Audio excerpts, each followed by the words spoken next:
राधा राधा राधा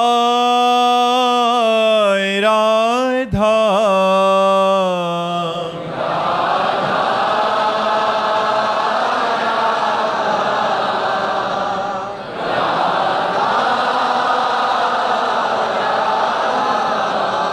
हाय राधा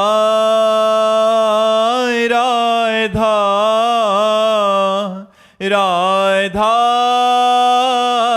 राधा राधा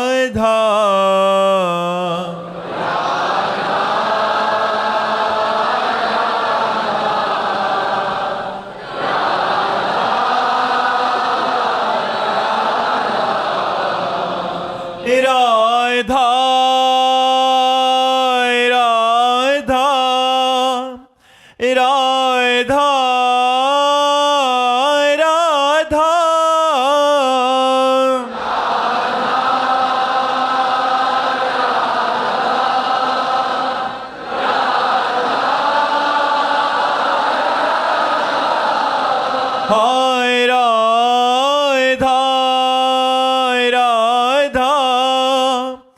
राधा हाय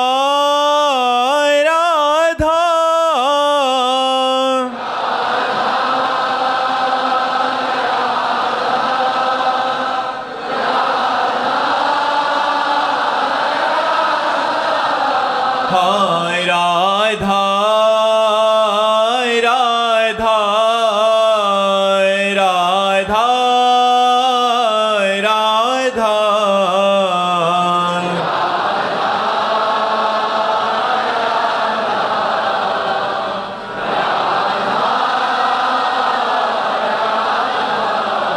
हाय राधा राधा राधा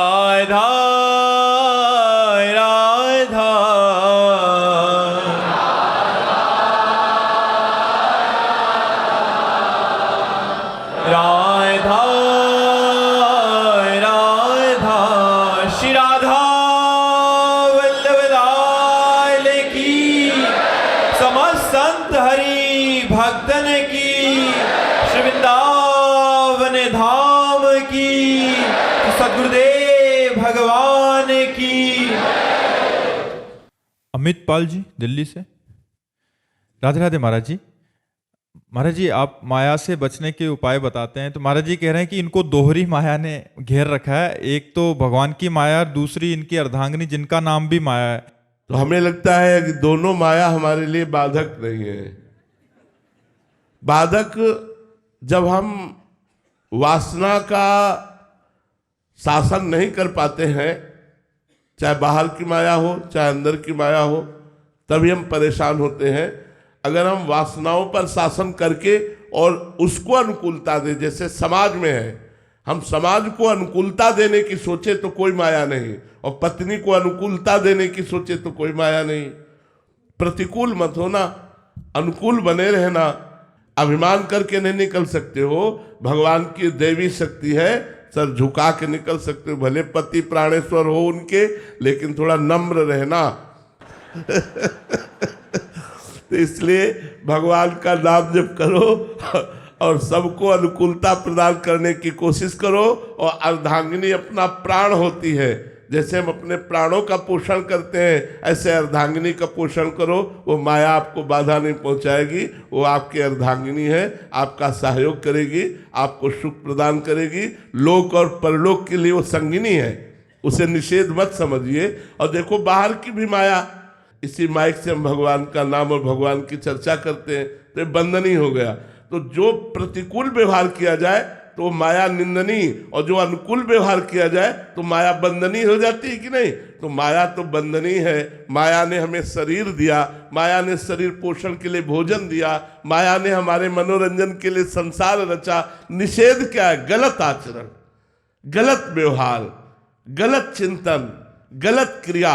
अगर ये छोड़ दी जाए तो माया आनंदमयी है, दुखद कहाँ है? दुखद है हमारे पाप, हमारे गलत आचरण, हमारी गलत सोच, हमारी गलत चेष्टा, इसी को तो संभालने के लिए सत्संग हो रहा है। अगर ये छोड़ दो तो माया माँ है। जैसे माँ अपने बच्चे को दुलार करती है, ऐसे माया हमारा पोषण करती, शोषण नहीं करती। शोषण करते हमारे विचार, हमारी क्रियाएं, हमारे आचरण। हम उनको सुधार ले, अपने विचारों को सुधार ले, अपने आचरणों को सुधार ले, गंदी बातों को सुधार ले, बस बढ़िया हो गया। कोई माया परेशानी नहीं। क्या परेशानी? अगर ये माया ना होती तो बैठे कहाँ होते? अगर ये माया ना होती तो इतनी आवाज कैसे सुनते? अगर ये माया ना होती तो तुम प्रेमानंद की आवाज भी नहीं सुन सकते थे, क्योंकि इस ढांचे के अंदर जो तत्व है उसको तो हम जान नहीं पाएंगे। हम बाहर जो निकलेगा वो समझ पाएंगे। तो बाहर जो वाणी निकल रही वो माया से। ये वाकेंद्री भी माया है, मन भी माया है, बुद्धि भी माया है। तो ए भाई, माया निषेध नहीं है, गलत आचरण निषेध है, गलत चिंतन निषेध है, गलत क्रिया निषेध है। जैसे देखो, बर्फी माया है, लेकिन ठाकुर जी को भोग लगा देते तो हाथ फैलाने का मन होता है ना, ए भाई थोड़ी सी देना हमको। क्यों? क्योंकि वो भगवान को समर्पित हो गई। तो नाथ सकल संपदा तुम्हारी, मैं सेवक समेत सुत नारी। कहाँ माया परेशान करेगी? आनंद ही आनंद हो जाएगा। अगर आप स्वामी बनोगे और अहंकार पूर्वक उसे दासी समझोगे, मनमानी आचरण कराना चाहोगे, तो फिर माया अपना रूप दिखा देगी। और अगर आप दास बनकर सेवा करोगे तो आपकी सेवा करती रहेगी, आजीवन आपको सुख पहुंचाती रहेगी। प्रीत जी इंदौर से। महाराज जी आपके चरणों में कोटि कोटि प्रणाम। महाराज जी, सबकी ममता ताग बटोरी, मम पद मन ही बांध बरी डोरी। महाराज जी, इस पद को या इस श्लोक को कैसे अपने जीवन में उतारे महाराज जी? देखो, सबसे प्रथम बात तो है, खूब संतों का संग करो। जैसा संग करते हैं वैसा ही रंग चढ़ता है। संत भगवान के चरणारविंद की अनन्य ममता से युक्त होते हैं। तो जब हम उनका संग करते हैं तो जो लोक में जननी जनक बंधु सुत दारा, तनु धन धाम सुहृद परिवारा, यह हमारा जो ममत्व लगा हुआ है, ये उनके उपदेश से प्रकट हुए विवेक के द्वारा नाश होता है। जो ममता हम कहते हैं वो मोह से हुई है। जागतिक ममता का कारण है मोह, और मोह को नष्ट करने का बल लगता है विवेक, और विवेक का प्रादुर्भाव होता है सत्संग से। बिन सत्संग विवेक न होई। बिना साधु संग के विवेक नहीं जागृत होता, और बिना विवेक के समस्त मोह का नाश नहीं होता।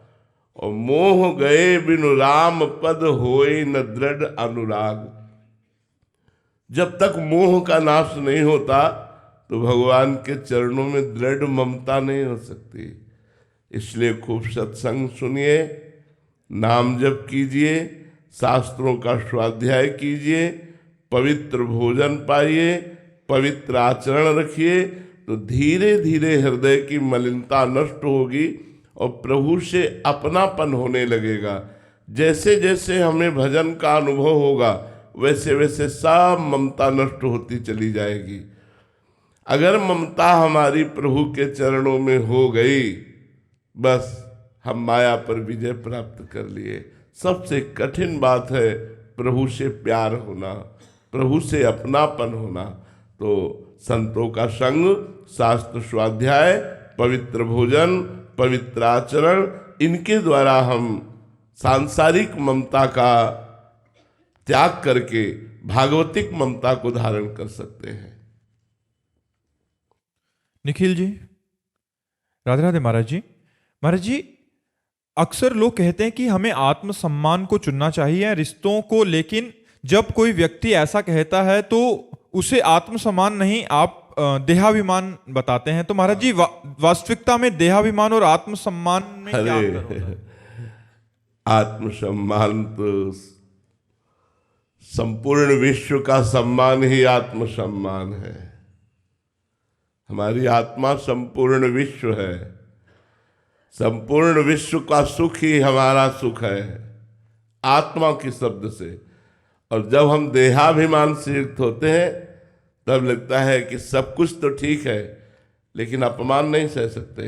लेकिन आत्मसम्मान वाला स्वयं अपमान को सहकर दूसरों को सम्मान देता है। सबहि मान प्रद आप अमानी, ये आत्मसम्मान है। और दूसरों से मान चाहना ये देह सम्मान है। देह सम्मान ही देहाभिमान है और आत्मसम्मान ही भगवान का स्वरूप है। संपूर्ण चराचर जगत हमारी आत्मा है। सर्वे भवन्तु सुखिनः, सर्वे सन्तु निरामयाः, सर्वे भद्राणि पश्यन्तु, माँ कश्चित् दुःख भाग् भवेत्। यह है आत्मसम्मान। आत्मसम्मान का तात्पर्य देह के प्रति की गई जो विनम्रता है, जो प्रणाम नमस्कार है, जो सम्मान है, उसे देहाभिमान कहते हैं, उसे आत्मसम्मान नहीं कहते हैं। किसका प्रश्न है? बात समझ में आ रही है आपको? जी। निखिल जी दिल्ली से। राधे राधे महाराज जी। महाराज जी, प्रेम व दुलार का क्या शिष्य पूर्ण अनुभव करता है, या जितना शिष्य की तरफ से प्रेम व समर्पण होता है केवल उतना ही अनुभव करता है? हाँ, समर्पण की वृत्ति से जितना आपका समर्पण होगा उतने इष्ट और गुरु का प्रेम और दुलार आपको दिखाई देगा, कृपा दिखाई देगी। ये देखो, जो भगवान से विमुख जन है, भगवान की शरण में नहीं है, उन पर भी भगवान का दुलार है, भगवान की कृपा है। सब मम प्रिय सब मम उपजाए, भगवान कहते हैं सब मेरे प्यारे हैं। लेकिन कौन भगवान के प्यार का अनुभव कर पा रहा है? भगवान कितनी कृपा की है, आपको मनुष्य जन्म दिया, आपको सब सुख सुविधाएं दी कि आप कभी एकांत में रोकर भगवान से ऐसा कहते हैं कि आपकी बड़ी कृपा नाथ। लेकिन ये वही कह सकता है जो भगवान की शरण में है, और जितना समर्पण है उतना ही वो कृपा का अनुभव करता है, जितना समर्पण है उतने ही दुलार का अनुभव करता है कि प्रभु हमें बहुत प्यार करते हैं, गुरुदेव हमें बहुत प्यार करते हैं। गुरु जी देखें ना देखें, हमारे गुरुदेव भगवान का स्वभाव निरंतर अंतर्मुख रहना है। कभी कभी कई कई महीने हो जाते हो आँख उठा के नहीं देखते, लेकिन प्रतिपल प्रति क्षण हमको अनुभव होता रहता है कि मेरे गुरुदेव मुझे बहुत प्यार करते हैं। जितना हमारा समर्पण है उतना ही हमें अनुभव होगा। ये बाहरी क्रियाएं, देखना, मुस्कुराना, हाथ रख देना, आशीर्वाद, ये सब बाहरी क्रियाएं प्रेम में महत्व तो नहीं रखती। प्रेम हृदय का विषय होता है। जब हृदय से हृदय मिल जाता है तो अपने आप संचार होने लगता है कि मुझे कितना प्यार किया जा रहा है। ये समर्पण की वृत्ति से होता है। जितना शिष्य, जितना भक्त समर्पण करता है उतने भगवान के प्यार और दुलार का उसे अनुभव होता है। अमित जी हरियाणा से। महाराज जी, गुरु आज्ञा मिलने लगे ऐसा सौभाग्य कब प्राप्त होता है? हाँ, जब भगवान विशिष्ट कृपा करते हैं। सत्संग तो सामूहिक है, लेकिन पर्सनल आज्ञा और उपदेश जब, ये बहुत बड़ी बात है। जब गुरुदेव हमको आज्ञा देने लगे तो इसका मतलब है अपनापन, गुरुदेव ने मुझे स्वीकार कर लिया। और अगर कभी गुरुदेव हमें डांटने लगे और दंड विधान करने लगे तो नाच उठना चाहे कि अब तो गुरुदेव ने जिम्मेवारी ले ली मेरी, अब मेरा कोई बाल बाका कर ही नहीं सकता, क्योंकि गुरुदेव ने डांटा, गुरुदेव ने मुझे दंड विधान दिया, अर्थात मेरी पूरी जिम्मेवारी ले ली। लेकिन सही विवेक ना होने के कारण, बुद्धि ना होने के कारण हम गुरुदेव पर भी दोषारोपण कर देते हैं कि बिना अपराध के हमको डांट दिया। ये गलत है। गुरुदेव की कृपा जब आपके ऊपर होगी तो आज्ञा और उपदेश करेंगे और डांटेंगे भी, शासन वृत्ति रखेंगे। निहाल कर देते हैं गुरुदेव, जब देख लेते हैं ये अपना है। वो डांटते उसी को है, आज्ञा उसी को देते हैं जो अपनापन। देखो, गुरुदेव की दृष्टि तुम्हारे देह के प्रति प्रियता कितनी है इस पर रहती है। जैसे सेवा में लगे हैं, बड़ी सूक्ष्म दृष्टि से देखा जाता है कौन अपने शरीर की प्रियता को लेकर सेवा करता है और कौन अपनी सेवा की प्रियता को लेकर शरीर समर्पण करता है। जो सेवा को लेकर शरीर प्रियता का समर्पण किए वो प्राण प्यारा बनने लगता है, और जो शरीर की प्रियता को लेकर सेवा करता है वो साधारण रहता है, उनकी दृष्टि में नहीं आता। अपने लोगों की जो दृष्टि होती है वो तुम शरीर राग से युक्त होकर सेवा कर रहे हो या सेवा राग से युक्त होकर शरीर का प्रयोग कर रहे हो। तो प्रायः बहुत कम ऐसे शिष्य होते हैं जो शरीर राग का त्याग गुरु की सेवा में कर दें, गुरु की प्रियता में कर दें। प्रायः शरीर राग में, सेवा में प्रियता या शरीर में प्रियता। जिसकी सेवा में प्रियता और शरीर राग का त्यागी, वही गुरु की आज्ञा और उपदेश और शासन ये प्राप्त करने लगता है, वो निहाल हो जाता है। जिसे गुरुदेव रुद्र दृष्टि से देख ले, उसके अंदर दोष रह ही नहीं सकते। उड़िया बाबा ने अपने एक प्रियजन को 3 वर्ष के लिए दंड विधान, 3 वर्ष में ब्रह्मबोध हो गया। गुरुजन जो दंड विधान करते हैं भगवान की प्राप्ति का योग बनाते हैं। इसलिए भगवान की जब विशिष्ट कृपा होती, विशेष कृपा होती, तब गुरुजन आज्ञा और उपदेश करते। अगर किसी को गुरु आज्ञा हो जाए तो सब छोड़कर पहले आज्ञा का पालन करना, ये बहुत बड़े भाग्य की बात है कि गुरु ने आज्ञा कर दी। जी। निखिल शर्मा जी जयपुर से। राधे राधे महाराज जी। महाराज जी, प्रिया प्रीतम का सच्चा प्रेम वास्तविकता में होता कैसे है? नाम जप से। प्रेम मूल यह नाम है, प्रेम मूल यह नाम। प्रेम का मूल क्या है? बोले नाम है। प्रेमी रसिक जपत यह नाम, प्रेम मगन निज बन विश्राम। सेवक जी महाराज ने कहा, सेवक शरण सदा रहे, अनंत नहीं विश्राम। कै बानी हरिवंश की, कै हरिवंश नाम। नाम वाणी में प्रीति होना, श्यामा श्याम में प्रीति होना है। नाम वाणी जहाँ, श्याम श्यामा तहाँ। नाम वाणी सुनत, श्याम श्यामा सुबस। नाम वाणी निकट, श्याम श्यामा प्रगट। यदि नाम में प्रेम हो जाए या वाणी जी में प्रेम हो जाए, लीला गायन में प्रेम हो जाए, तो निश्चित प्रिया प्रीतम का प्रेम प्राप्त हो जाएगा। प्रिया प्रीतम के प्रेम का यही स्वरूप है नाम वाणी। और नाम वाणी में रति ऐसे नहीं होगी जब तक रसिकों का संग नहीं होगा। रेमन रसिकन संग बिन रंचन उपजय प्रेम। नाम वाणी में प्रेम तभी होगा जब रसिक महापुरुषों का संग होगा। इसलिए रसिक महापुरुषों का संग प्रभु से मनाओ कि हमें प्रेमी जनों का संग मिले और उनके संग से नाम वाणी में प्रीति हो, और नाम वाणी से ही प्रिया प्रीतम का पूरा अनुराग रस, वृंदावन, सहचरी भाव, यमुना जी, विविध प्रकार की लीला विलास, ये सब हृदय में जागृत हो जाता है नाम वाणी के द्वारा। महाराज जी, कोई आत्मा की अवस्था होती है या हमारा भाव, हम भाव से वहां पहुंच जाते हैं? प्रेम का ये स्वरूप समझना चाहते हैं। प्रेम का स्वरूप, प्रेम स्वरूप अनिर्वचनीयम प्रेम स्वरूपम, क्या समझना चाहते हो? बुद्धि से समझा जा सकता है। जो बुद्धि से अतर्क विषय, उसे बुद्धि से समझा जा सकता है। प्रेम स्वरूपम क्या? अनिर्वचनीयम प्रेम स्वरूपम। प्रेम का स्वरूप तो अनिर्वचनीय है, तो क्या जानना चाहते हो? महाराज जी, कोई आत्म स्थिति होती है या भावना होती है? नाम जप करो, आगे आगे अपने आप दिखाई देगा।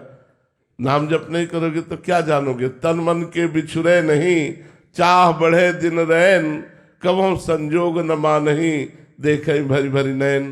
क्या समझ पाए? क्या समझ पाए? अरे भैया, प्रेम समझने के लिए पहले मैं को खो।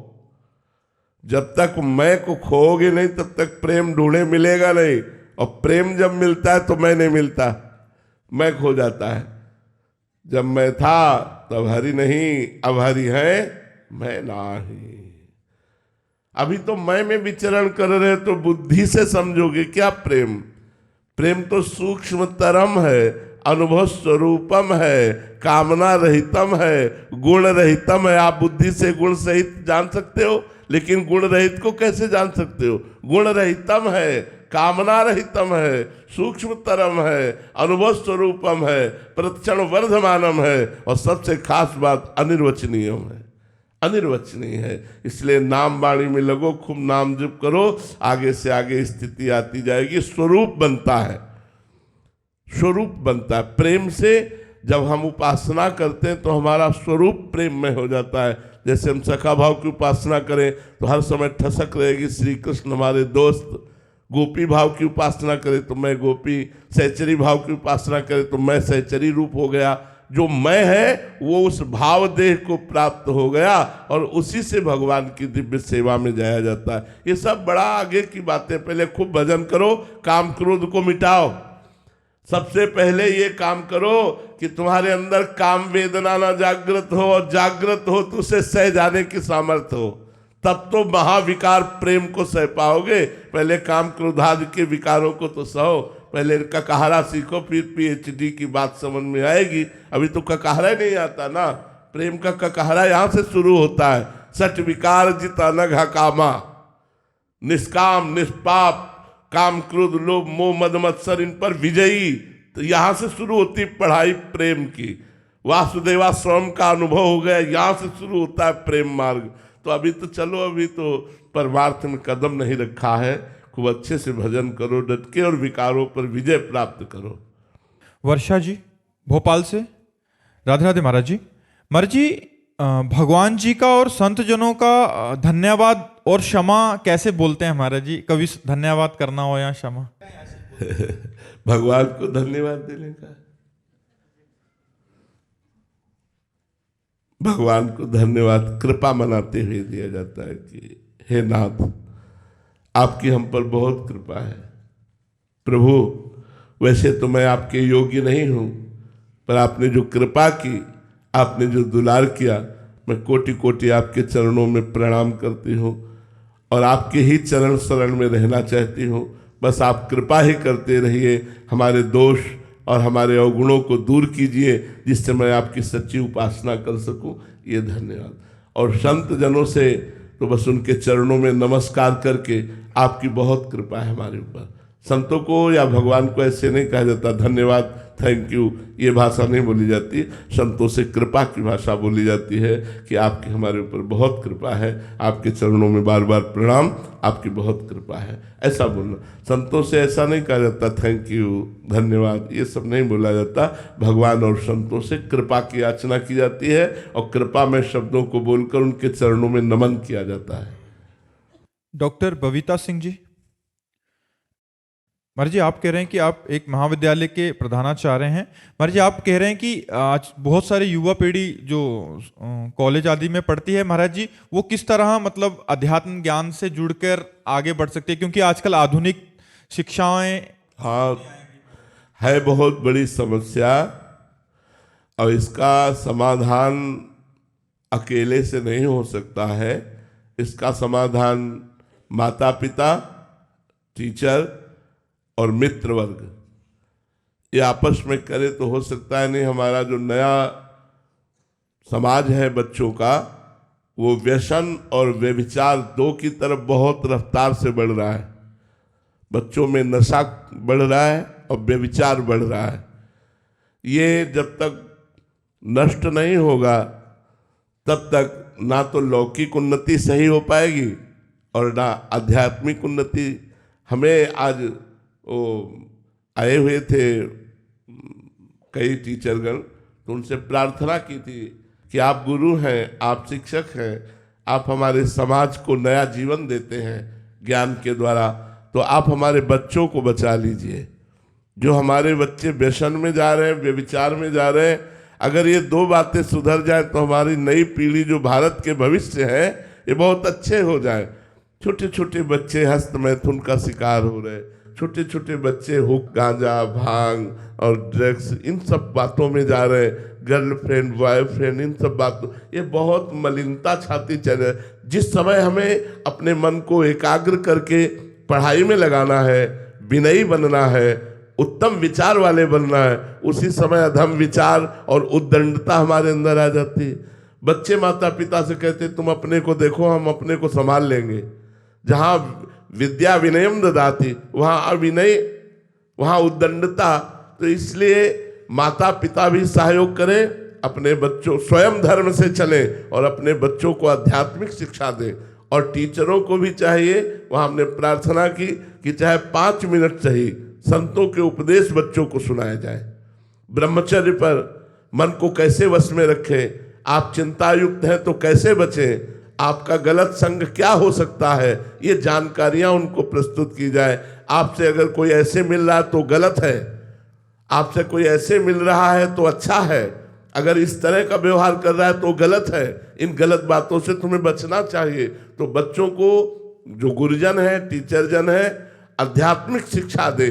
कुछ गीता के श्लोक हैं, कुछ भागवत के अर्थ हैं, कुछ संतों की वाणियां हैं। अगर अध्यात्म नहीं पहुंचेगा तो आधुनिकता संभाल नहीं सकती, क्योंकि आधुनिकता के ऊपर जो विदेशी रंग है वो चढ़ रहा है। जवाने नहीं समझ में आते कि जवान क्या है। गांव में 10-20 तो ऐसे होते थे जो कुश्ती लड़ने वाले होते थे। क्यों? खूब दूध मठा दही रोटी दाल ये सब पाते थे। आजकल आधुनिकता फैल रही, भोजन अपवित्र, विचार अपवित्र, चरित्र अपवित्र। कैसे हमारी समाज बनेगी, कैसे सुधरेगा? अगर चरित्र पवित्र है तो सब कुछ चला गया, क्या रह गया? छोटे छोटे बच्चे छोटी अवस्था से उनको चरित्रवान बनाने की शिक्षा देनी चाहिए। ये भारत है, भारत धर्म प्रधान देश है। यहाँ चरित्रवानों की पूजा होती है, चरित्रहीनों को राक्षस कहा गया। रावण उत्तम कुल पुलस्त कर नाती, बड़े महात्मा पुलस्त जी का नाती है, उत्तम कुल का, ब्रह्म ऋषि के कुल का है, लेकिन आचरणहीन हो गया, चरित्रहीन हो गया तो उसे राक्षस कहा गया। आज राक्षसी प्रवृत्ति बढ़ रही है। पहले की सोच जो थी वो था, अगर धन चला गया तो कुछ नहीं गया, स्वास्थ्य चला गया तो कुछ चला गया, और चरित्र चला गया तो सब कुछ चला गया। Money is loss, nothing is loss, health is loss, something is loss, और character is loss, everything is. अब उल्टा मानसिकता देखो कैसी बदल गई कि उल्टा हो गया, पूरा उल्टा हो गया। चरित्र का कोई महत्व नहीं रह पा रहा कि हमारा चरित्र कैसा होना चाहिए। आज छोटे छोटे बच्चों के चरित्र पवित्र हो रहे, व्यसन और व्यभिचार की प्रवृत्तियां बढ़ रही। जो भी आते हैं हम सबसे यही प्रार्थना करते हैं कि आप अपने बच्चों को ऐसा बनाइए कि हमारे देश के काम में आवे, हमारे समाज के काम में आवे। ये व्यसन करने वाला, समाज का शोषण करने वाला बच्चा बनेगा। जब इसे पैसा चाहिए तो ये चोरी करेगा, ये अपने माता पिता की हिंसा कर देगा, ये अपने पूज्य जनों के साथ छल कपट करेगा। इसे सुधारिए। तो आज जो व्यसन और व्यभिचार की प्रवृत्तियां बढ़ रही हैं, टीचर से, माता पिता से और मित्रों से प्रार्थना है कि आप अपने मित्र को संभालिए, आप अपने पुत्र को संभालिए, आप अपने शिष्य को संभालिए। और हमारे भारत के भविष्य बच्चे, इन्हीं में से कोई एमएलए बनेगा, कोई सांसद बनेगा, कोई किसी विभाग में जाएगा, कोई किसी विभाग में जाएगा। अगर ये भ्रष्ट आचरण वाले बने तो समाज को सुख नहीं पहुंचा पाएंगे। यदि ये चरित्रवान बने तो एक नेता बनकर हमारे समाज को सुख पहुंचाएंगे, एक डॉक्टर बनकर हमारे समाज को सुख पहुंचाएंगे, एक न्यायाधीश बनकर हमारे समाज को सुख पहुंचाएंगे। श्री राधा वल्लभ लाल की नाम जप करते रहिएगा, क्योंकि एक जो आखिरी बात है उसको हम लोग भूले हुए हैं कि हमारा शरीर छूटेगा। शरीर संबंधी विषय, शरीर संबंधी रिश्ते नाते, ये एक दिन सब छोड़ेंगे। हमारी यात्रा यहीं तक नहीं है, हमारी और आगे यात्रा है। तो हम धर्म पूर्वक अपने कर्तव्य का पालन करते हुए यदि भगवान का नाम जप करेंगे तो आगे की यात्रा हमारी सफल होगी। इसलिए नाम जप जरूर करते रहिए। जीवन का परम लक्ष्य राष्ट्र सेवा और भगवान को प्रसन्न कर लेना। तो राष्ट्र सेवा आपको तो भगवान की कृपा से मिली ही है। अगर थोड़ा नाम जप भी करते रहेंगे तो दोनों काम सफल हो जाएंगे। राष्ट्र सेवा और परमार्थ, राष्ट्र सेवा और परमार्थ यदि पुष्ट हो गया तो हम आगामी जो आने वाला हमारा जन्म है बड़ा उज्जवल होगा, बड़ा मंगलमय होगा। इसलिए नाम जप जरूर करते रहिए। और राष्ट्र सेवा में भगवान ने तो आपको सफलता दी ही है।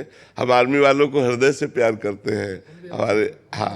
हमारे राष्ट्र की सुरक्षा का पूरा बल जो है वो आपके कांधे पर है। अगर आप कमजोर हो गए तो हम कमजोर हो गए, आप पुष्ट हो गए तो हम पुष्ट हो गए। आप हैं तो हम सब भी बिल्कुल पुष्ट हैं। हम हृदय से अपने जवानों को आशीर्वाद देते हैं, स्वस्थ रहे और सद्बुद्धि के द्वारा हमारे राष्ट्र की सुरक्षा करते रहे। महाभारत में युधिष्ठिर जी का आपने किरदार किया था। महाभारत में युधिष्ठिर। आओ बैठिए, आपका स्वागत है। आपने हमारे बहुत बड़े धर्म का जो स्वरूप है उनका अभिनय किया। आपकी कृपा है। धर्म के अवतार ही थे। हाँ, युधिष्ठिर जी साक्षात धर्म के ही अंश से प्रकट हुए थे। महाभारत का एक संवाद सुना दो आपको। हाँ जी। ये उस समय का गुरुदेव जब पांचाली ने वनवास जाने से मना कर दिया, जी तो उस समय धर्मराज युधिष्ठिर ने और सारे भाइयों को और माता को समझाते हुए कहा था जी कि श्री राम ये जानते थे पांचाली जी कि मृग सोने का नहीं होता, जी। फिर भी उसके आखेट पर चले गए। हाँ बिल्कुल। तो क्या वो केवल लोभ था?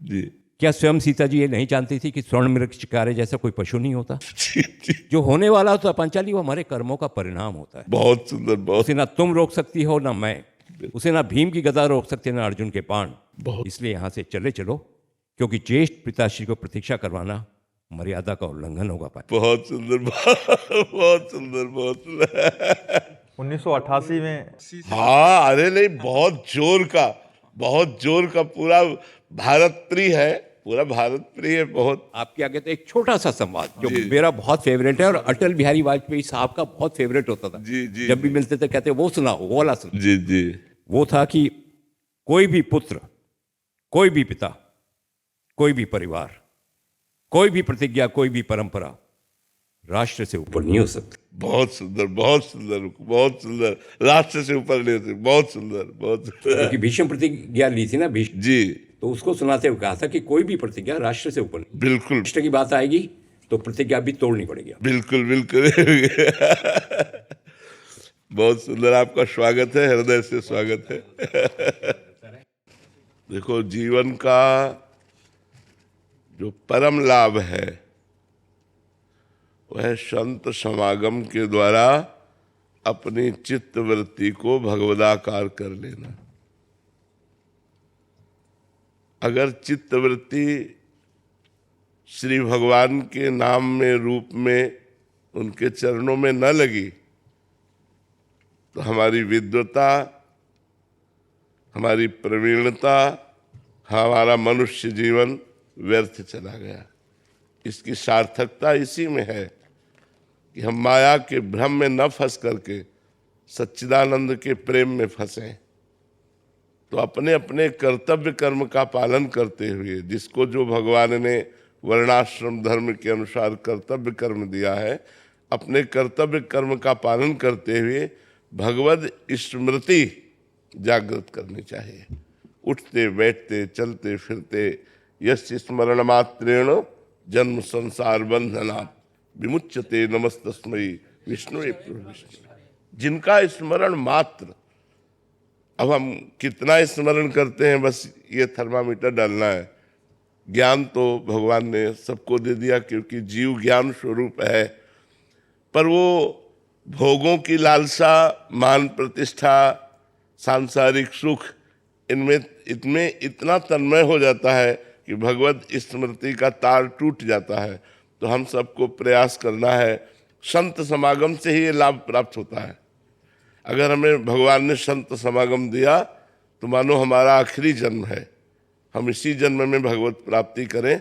निरंतर भगवत चिंतन करते हुए, अपने कर्तव्य का पालन करते हुए श्री भगवान के चरणों तक पहुँचें। हमारी यात्रा तभी पूर्ण मानी जाएगी जीवन की जब रघुनाथ जी के चरणों का स्पर्श प्राप्त हो जाए, उनके चरणों तक पहुँच जाए।